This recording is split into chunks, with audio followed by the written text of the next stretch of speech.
뉴욕 증시는 하락했습니다. 다우존스가 12% 넘게 밀리면서 고점 대비 본격 조정 장세에 진입했습니다.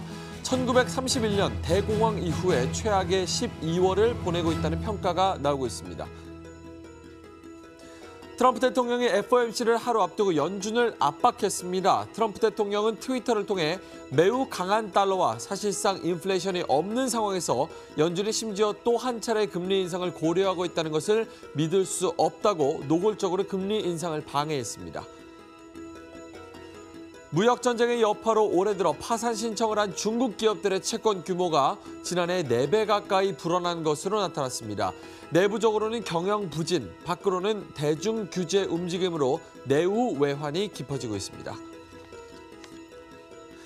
내림세에서 벗어나지 못하고 있는 국제유가 또다시 급락했습니다. 글로벌 경기 둔화 흐름에 따른 공급 과잉 우려가 부각되면서 끝내 배럴당 50달러 선이 무너졌습니다.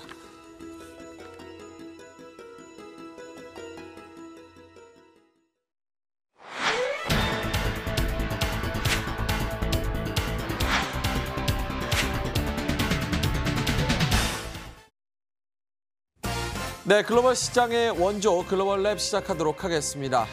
또다시 뉴욕 증시가 급락했습니다. 이런 부분에서 FOMC에 대해서 좀 분석이 많이 필요할 것 같은데 이 부분에서 글로벌 랩에 도움이 필요하신 분들 013-3366-8288번으로 문자를 주시면 저희가 머리를 맞대고 고민을 할 수가 있을 것 같고요. 유튜브 그리고 네이버에 저희 머니투데이 글로벌 랩을 검색을 하시면 다양한 유익한 컨텐츠를 많이 만나보실 수 있을 것 같습니다. 자, 뉴욕 증시는 오늘 또 급락했습니다. 이번 주에 가장 최대 이벤트는 바로 FOMC가 있죠. 이런 부분에서 투자자들이 FOMC 금리 인상이 너무한다라는 계속해서 분위기가 나오고 있습니다. 이로 인해서 이런 분위기로 뉴욕 증시가 오늘 급락하는 또 한 번에 이번 주 첫 거래일을 또 급락하는 모습을 보였고요. 2% 넘게 하락했습니다. 다우지수가 2% 넘게 밀렸고요. S&P 500 지수 그리고 다우지수가 2% 이상 밀리는 모습을 보였습니다. FOMC에 대해서 우리 글로벌 랩에서도 최대한 많은 분석을 해서 도와드리려고 많이 노력을 하고 있으니까요. 목요일에 또 아침에 글로벌 랩을 많이 시청을 해주시면 좋을 것 같습니다. 자, 오늘 뉴욕 증시 이렇게 급락했지만 급등한 급등주는 있을 것 같습니다. 어떤 급등주 있었는지 살펴보도록 하겠습니다. 자, 먼저 시너지입니다. 51% 넘게 오르는 모습을 보였는데요. 계속해서 제약 바이오 업종이 51%, 한 종목이 이렇게 나스닥 업종에서 하나씩 급등하는 모습을 보이고 있고요. 또 라이엇 그리고 다른 글로벌 스틱이 18%가량 넘게 오르는 모습을 보여주고 있습니다. 자, 외국인 투자자들이 생각하는 우리나라 주가 지수의 적정 지수 벤치마크를 한번 확인해 보도록 하겠습니다. MSCI 한국 지수 확인해 보도록 하겠습니다. 0.5%가량 하락했는데요. 삼성전자가 20%가량 포함이 되어 있고요. MSCI 한국 지수 0.5%가량 하락하면서 마감했습니다.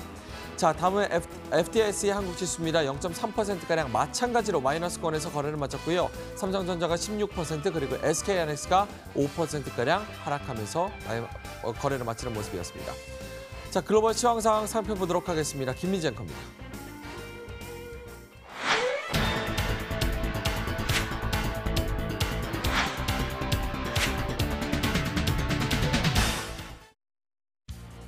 네, 글로벌 시장 상황 살펴보도록 하겠습니다. 산타랠리의 가능성은 멀어져만 가고 있는 요즘 장세입니다. 계속해서 악재에만 투자자들의 눈과 귀가 쏠려 있는데요. 상승 반전의 계기 좀처럼 마련되지 못하고 있습니다. 오늘 새벽에 마감한 뉴욕 주식시장도 2% 넘게 흔들리는 모습 보였는데요. 1931년 이후 최악의 12월을 보내고 있는 뉴욕 주식시장입니다. 이 시장에 대한 이야기부터 차근차근 저와 함께 해보죠. 먼저 마감부터 보겠습니다. 미국 주식시장 보시는 것처럼 2%대 하락으로 일제히 거래 마감이 됐습니다. 묵은 악재에다가 또 다른 악재를 계속 찾는 모습이 확인되고 있는데요. 출발부터 하락권이었습니다. 1% 정도의 하락 흐름으로 출발을 했는데요. 유럽, 중국의 경제 지표가 부정적으로 나오면서 글로벌 경기 침체에 대한 우려를 안고 있었습니다. 국제결제은행 쪽에서는 약세장 내년에도 이어질 것이다라는 분석 보고서를 내놨는데요. 이 영향도 있었습니다. 그리고 무엇보다도 이번 주 대형 이벤트 한다면 FOMC를 빼놓을 수가 없겠죠. 이 대형 이벤트를 앞둔 경계감 또한 이 시장에 깔려있는 모습이었습니다. 그리고 이 미국 내부의 경제 지표가 여러 나왔는데요. 제조업 지표와 함께 주택 지표가 나왔습니다. 뉴욕 제조업 지수 12월분은 올해 들어 최저치, 그리고 11월 주택 시장 지수 역시 3년 7개월 만에 가장 낮은 수준으로 나왔습니다. 물론 금리 인상 속도를 늦추는 재료로 해석될 수가 있지만 이날만큼은 단순히 경기 둔화에 대한 우려로 이어졌습니다. 아무래도 시장 예상을 큰 폭으로 하회한 그 영향이 크다고도 볼 수가 있겠는데요. 이러한 영향 속에 복합적으로 시장을 끌어내리는 역할이 되었습니다. 그러나 장중에는 좀 탄력을 보이기도 했습니다. 3대 지수가 0.5% 미만까지 올라오는 힘을 보여주기도 했는데요. 그러나 결국은 아래쪽으로 꺾이면서 결국 저점 부근에서 거래 마감이 됐습니다. 가장 저점으로 끌어내리게 한 재료를 본다면 CNBC 방송에 출연한 신채권왕의 발언 때문이었습니다. 곤들락은 S&P 500이 계속 저점을 경신할 것이다. 이미 약세장이다. 그리고 이번 주 FOMC 회의가 예정이 되어 있는데 여기서 금리 인상을 해서는 안 된다. 그리고 내년에 대해 상당히 부정적인 전망을 내놨다고 합니다. 시장 여기에 포커스를 맞추면서 그리고 계속되는 악재인 브렉시트 관련 불확실성과 함께 셧다운 가능성, 이런 악재를 끌어당기면서 계속 저점을 낮추는 모습이었습니다. S&P 500 지수와 같은 경우는 14개월 내 최저치 부근까지 내려앉은 모습이었는데요. 오늘장에서 2%대 하락이었습니다. 업종별로 봤을 때 장중에 선방했던 금융업종 역시 후반 들어선 힘을 잃는 모습이 나왔고요. 그리고 헬스케어 업종의 하락세 오늘 상당히 깊었습니다. 소매업종 역시 오늘 흔들림 강했다는 점 업종별 특징으로 확인해 보시면 좋겠습니다.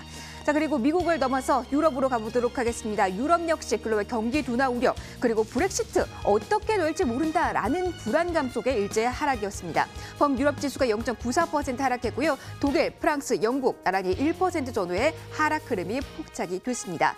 제2 브렉시트 투표 가능성도 이야기가 되고 있고 3월 29일 100일 정도밖에 남지가 않았습니다. 브렉시트 임박한 상황에서 계속해서 이런 변수들이 나오고 있다는 점 투자자 입장에서 부담이 될 수밖에 없는데요. 일단 메이 총리의 발언을 들어보면 1월 중순 정도에 다시 의회 투표는 있을 것으로 보입니다. 이 이슈 역시 주시를 해보셔야겠고요. 영국 내에서의 이슈를 보시면 업종 가운데 소매업종의 하락폭이 상당히 깊었습니다. 이 점은 오늘 미국 주식시장에도 영향을 미쳤는데요. 아소스의 지난달 11월 연휴 매출이 시장 예상을 큰 폭으로 하회하면서 40%나 폭락했다는 점, 전체 업종에 부정적인 영향을 줬다는 점까지 체크를 해보시면 좋겠습니다. 아시아로 이번에 가보도록 하겠습니다. 아시아 주식시장, 일본 증시와 같은 경우는 플러스권에서 거래 마감이 됐습니다. 대형주 중심으로 저가 매수세가 몰리면서 힘을 내는 모습이었는데요. 그러나 악재를 완전히 벗어낸 상황은 아니었기 때문에 상승폭은 제한되는 모습이었습니다. 그리고 중화권 증시는 보합권 혼조세를 연출했습니다. 상하이 종합지수는 강보합권 정도에서 홍콩 항생지수는 약보합권에서 거래 마감이 됐는데요. 역시 큰 이벤트를 앞두고 있기 때문에 경계감이 뚜렷했습니다. 자, 이번 주에 대형 이벤트가 있습니다. 내년 중국 경제 어떻게 될지 전망해볼 수 있는 중국 경제 공작회의가 이번 주에 있을 예정이고요. 그리고 오늘 개혁개방 40주년을 맞아서 시진핑 주석의 연설이 있을 예정입니다. 이런 이벤트들을 앞두고 일단은 보안마가 오늘장 어떠한 일이 있을지 주시를 해볼 필요가 있겠네요. 동남아시아 주식시장으로 넘어가도록 하겠습니다. 전반적으로 봤을 때 약세 흐름이 뚜렷했습니다. 말레이시아, 베트남 증시 보시는 것처럼 하락권에서 거래 마감이 됐고요. 그러나 인도 증시 플러스 마감, 싱가포르 증시 역시 플러스권에서 거래 마감이 됐습니다. 인도 주식시장과 같은 경우는 금융환경 개선에 대한 기대감을 안고 살짝 올라왔는데요. 0.85% 플러스로 확인이 되네요. 자, 남미로 가도록 하겠습니다. 신흥국 전반적으로 분위기가 좀 어두웠습니다. 주요국이 흔들리는 가운데 전반적인 약세 국면 여기서도 뚜렷하게 나타났는데요. 브라질 주식시장 1%, 아르헨티나 증시 크게 흔들렸습니다. 거의 4%에 가까운 하락 흐름이 오늘 펼쳐졌습니다. 자, 이어서 환율 어떻게 움직였는지 보도록 하겠습니다. FOMC란 대형 이벤트, 아무래도 달러와의 움직임에 영향을 줄 수 있기 때문에 이번 주 달러와 움직임 주시해 보셔야겠는데요. 주요 6개국 통화 대비 달러 가치를 나타내는 달러 인덱스, 오늘장에서는 약세 국면으로 주요 통화 대비 약세 0.3% 마이너스를 기록했습니다. 유가 보도록 하겠습니다. 오늘장 유가 역시 14개월 만에 가장 낮은 수준까지 내려앉았습니다. 공급 과잉에 대한 우려 때문이었는데요. 여러 이슈 가운데서도 특히 미국의 셰일오일 생산량이 늘어날 것이다 라는 미국 에너지 정보 쪽의 보고서가 나온 영향 상당히 컸습니다. 오늘 새벽에 2.6% 조정받았습니다. 자, 금 가격 보도록 하겠습니다. 달러 약세가 이어지는 가운데 금과 같은 경우는 오늘 소폭의 오름세 보였습니다. 0.8% 플러스 기록하면서 주간 단위로 봤을 때 가장 높은 구간에 오늘 위치해 있고 일일 단위로 봤을 때도 고점 부근에서 거래 마감했다는 점 특징으로 볼 수가 있겠습니다. 오늘 시장 분위기 상당히 무겁습니다. 뉴욕 주식시장이 90년 만에 최악의 12월을 보내고 있는데요. 자, 이 가운데 오늘 어떤 종목이 눈에 띄게 움직였을까요? 이어서 김희욱 소장과 함께 하시죠.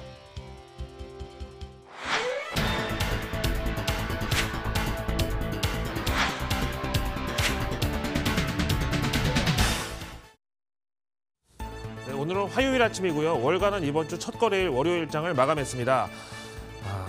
그야말로 이불 밖은 위험하다라는 표현이 있는데 진짜 오늘 같은 날이야말로 아침에 나오기가 싫은 그런 상황이었는데 누워서 스마트폰을 보다가 진짜로 이불 밖은 위험하구나라는 생각을 할 수밖에 없었습니다. 그만큼 지금 증시가 힘든데요.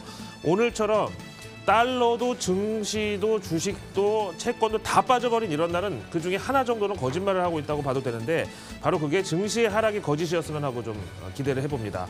자, 오늘 투자 의견 변경 종목들 살펴보시죠. 먼저 IBM입니다. 기술주에 있어서는 거의 네임 밸류로는 세계 최고의 등급이라고 볼 수 있겠죠. 마이크로소프트, IBM, 인텔 이 세 가지가 사실은 과거 기술주의 어쨌든 대표 주자였었는데 오늘 로얄 뱅크 오브 캐나다 이제 이 왕립은행에서 목표 주가를 175달러에서 167달러로 약간 내려잡았습니다.